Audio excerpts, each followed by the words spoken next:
तर आणखीन एक मोठी बातमी समोर येते। 1 कोटी महिलांना लाडकी बहिणीचा लाभ मिळण्याची शक्यता आहे। शनिवारी पहिल्यांदाच 2 हप्त्याचे पैसे हे एकत्र मिळणार। योजनेचा हप्ता जमा व्हायला सुरुवात झाली। केवायसी पूर्ण झालेल्या महिलांनाच हप्ता यायला सुरुवात झाली आहे। मी 2 दिवसापूर्वी सुरू केलेला आहे आणि लाडक्या बहिणींच्या खात्यामध्ये 1500 हे त्या ठिकाणी 2 दिवसातच पोहोचलेले आहेत आणि म्हणजे 1500 सुद्धा ते पोहोचवण्याचं काम सुद्धा प्रगतीपथावर आहे। मी सांगतो बघा, हे पैसे कोणाचे आहेत? माझे नाही आहेत।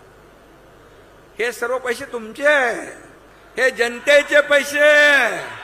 इथं आमचा काही अधिकार नाही, आम्ही मालक नाही, आम्ही सेवक आहे। तुम्ही मालक आहे, तुम्ही ठरवता कोणाला उचलायचं आणि कोणाला पटकायचं ते। त्यामुळे या महाराष्ट्राच्या तिजोरीवर सगळ्यात पहिला अधिकार कुणाचा?